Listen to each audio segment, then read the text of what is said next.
Greetings, brothers and sisters, ladies and gentlemen.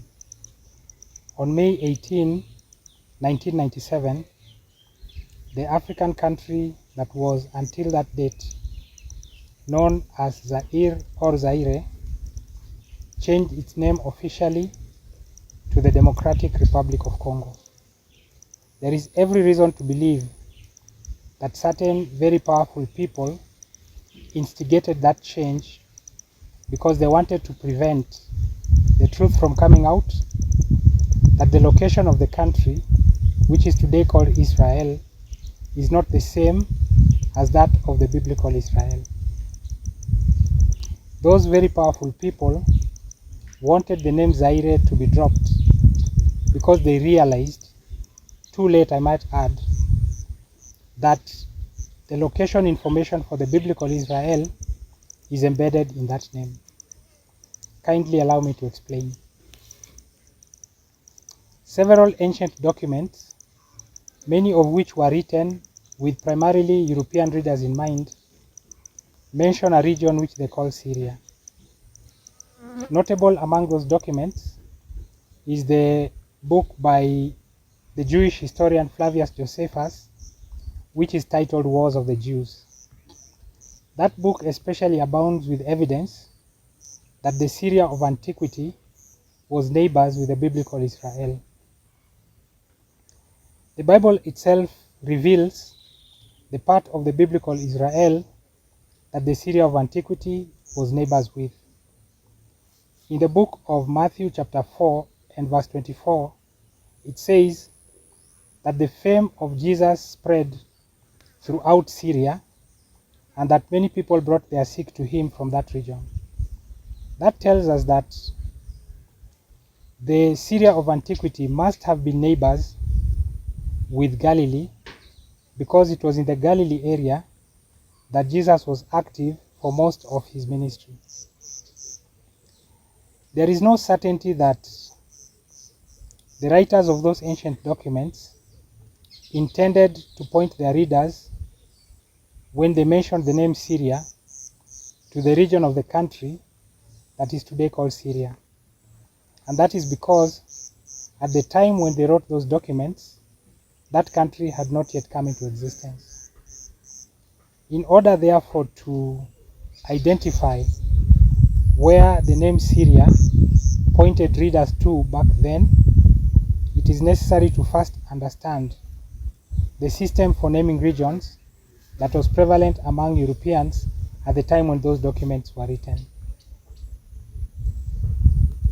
It is evident from the way that those ancient documents name certain regions or different regions that their writers were using a system for naming regions which originates with a language called Latin.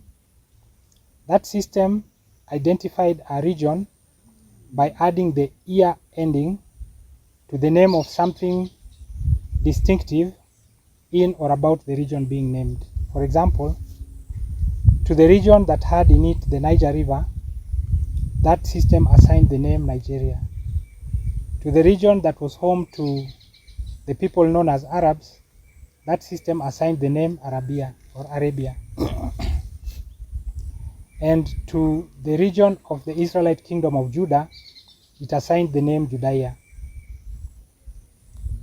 Therefore, the writers of those ancient documents used the name Syria, being fully aware and actually intending that name to point their readers to a region which had something distinctive in or about it that had the sequence of letters SYR in the spelling of its name. It could not have been the country that is today called Syria because at the time when they were writing, there was nothing distinctive in that area or in that region which had the sequence of letters SYR in the spelling of its name. But the region which did in fact have such a thing at that time was that of the human settlement whose name appears in ancient maps of Africa spelled Syre. Zaire, as I shall pronounce the name of that settlement going forward, was located to the southwest of the territory that is today the Central African Republic. The Democratic Republic of Congo first took the name Zaire because the prominent historical settlement called Seir happened to fall within its territory. And since Zaire was within the Syria of antiquity, as we have now established, and Syria was neighbors with the biblical Israel, it follows that the biblical Israel must have been located in the neighborhood of the country that is today called the Democratic Republic of Congo. That is the connection, ladies and gentlemen, which those very powerful people had hoped to make to become very difficult, if not impossible, to make when they prevailed upon the Democratic Republic of Congo to drop the name Zaire. That the information which I have shared up to this point is by no means the only evidence pointing to the biblical Israel being located in the Central Africa region. I will cite only 5 of the many witnesses which support that conclusion. Number 1, the video which I have linked in the description box below features a map from 1558 in which a region of Central Africa is labeled Land of the Jews. That, I think, is evidence that what we are only now rediscovering was actually a well-known fact back in 1558. The fact itself being that the Land of the Jews was actually located in the Central Africa region. Number 2 is another video which I have also linked below, which provides credible evidence that the territory of the so-called Assyrian Empire was actually located to the west of Chad, with its capital being at a place which is now in northeastern Nigeria and which retains the name Damasek up to this day. You might know that the name which is rendered Damascus in the Bible is actually Damasek. That is exactly where you expect Assyria to be if the Syria that gave it its name was located where we have here established that it actually was. Moreover, the interactions which the Bible reports between the Assyrian Empire and the Kingdom of Israel only make sense for an Assyria that was located to the west of Chad if the Kingdom of Israel was actually located in the Central Africa region. Number 3, there's a video on this channel which explains how, by examining only the Bible, the letter of Aristeas, and the calendar of Enoch, it is possible to establish that the river which is called Chari and which flows in Chad is the biblical Jordan River, and that Lake Chad is the biblical Sea of Galilee. Lake Chad is located not very far north of where Zaire was once located, and that means that the Syria, which got its name from Zaire, was neighbors with Lake Chad. The fact that Lake Chad turns out to be neighbors with the Syria that got its name from Zaire, in exactly the same way that the Syria of antiquity was neighbors with Galilee, suggests strongly that the conclusion, which was arrived completely independently, that Lake Chad is the Sea of Galilee and that the Syria of antiquity got its name from Zaire, indicates very strongly that both conclusions are actually correct, namely that Lake Chad is indeed the Sea of Galilee and that the Syria of antiquity got its name from Zaire. That is the third witness. The fourth witness is the observation that the name Samaria does not really refer to a place, but rather is the name that Europeans used to identify a region which had something distinctive in or about it that had the sequence of letters SAMAR in the spelling of its name.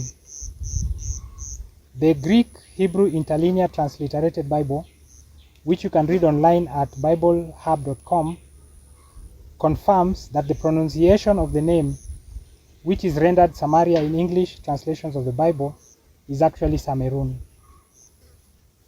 And so it turns out that Samaria is actually the Latinized version of the name Cameroon. Samaria, which was the capital of the Kingdom of Israel, could therefore not have been very far from the country which is today called Cameroon. Cameroon borders the Central African Republic and Chad to the west. And that is the fourth witness. The fifth is the fact that there is a river that the Bible many times refers to as the Great River. That appears to be not a name but a description. And therefore we think nothing of it when English translations of the Bible follow that supposed description with a name, the Euphrates. That is until we discover that the names in their different languages, which multiple communities living along the Niger River use to refer to that river, all translate to simply the Great River. That indicates that the Great River was really not a description but a name. And therefore, by the Great River, the Bible was actually referring to the Niger River.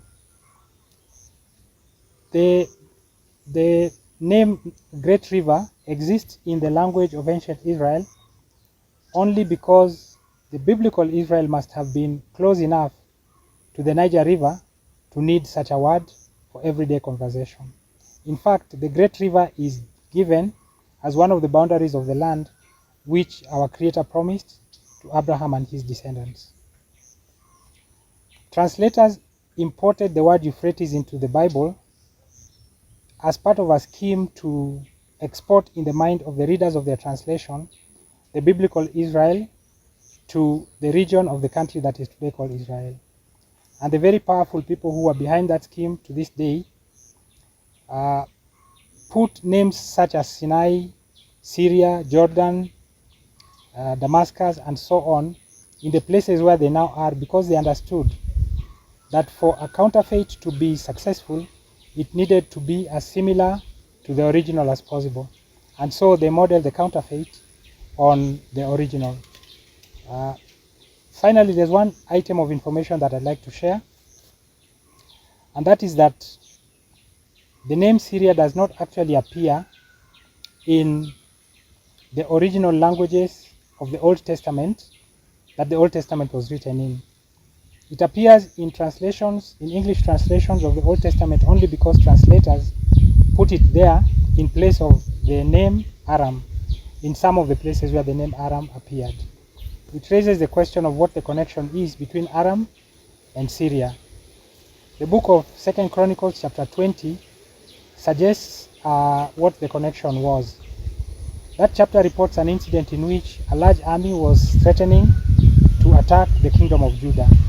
The army is said to have been composed of the sons of Ammon, the sons of Moab, and a third party who is not immediately identified. That army is reported to have been approaching the kingdom of Judah from what the Bible describes as beyond the sea, on the side or on this side of Aram.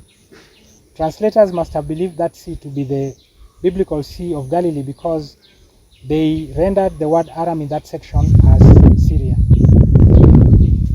King Jehoshaphat of the kingdom of Judah, in response to that threat, offered a prayer to our Creator in which he reveals the identity of the third member of that army as the sons of Mount Seir. It is virtually certain that the reason this army was approaching from the direction of Syria, which got its name from Zaire, is because it had in it combatants or fighters who were from Zaire, and that Zaire and Seir are really just two names for the same location or the same place. The Bible identifies Mount Seir as the place where the brother of Jacob, who was called Esau or Edom, settled. And since Zaire fell in the territory of the Democratic Republic of Congo, it seems reasonable that the Democratic Republic of Congo would constitute the ancestral home of the Edomites. And for that reason, it is not really possible that the Edomites could be classified on the basis of skin color as anything but black. Thank you very much for your time and attention, and have a good day.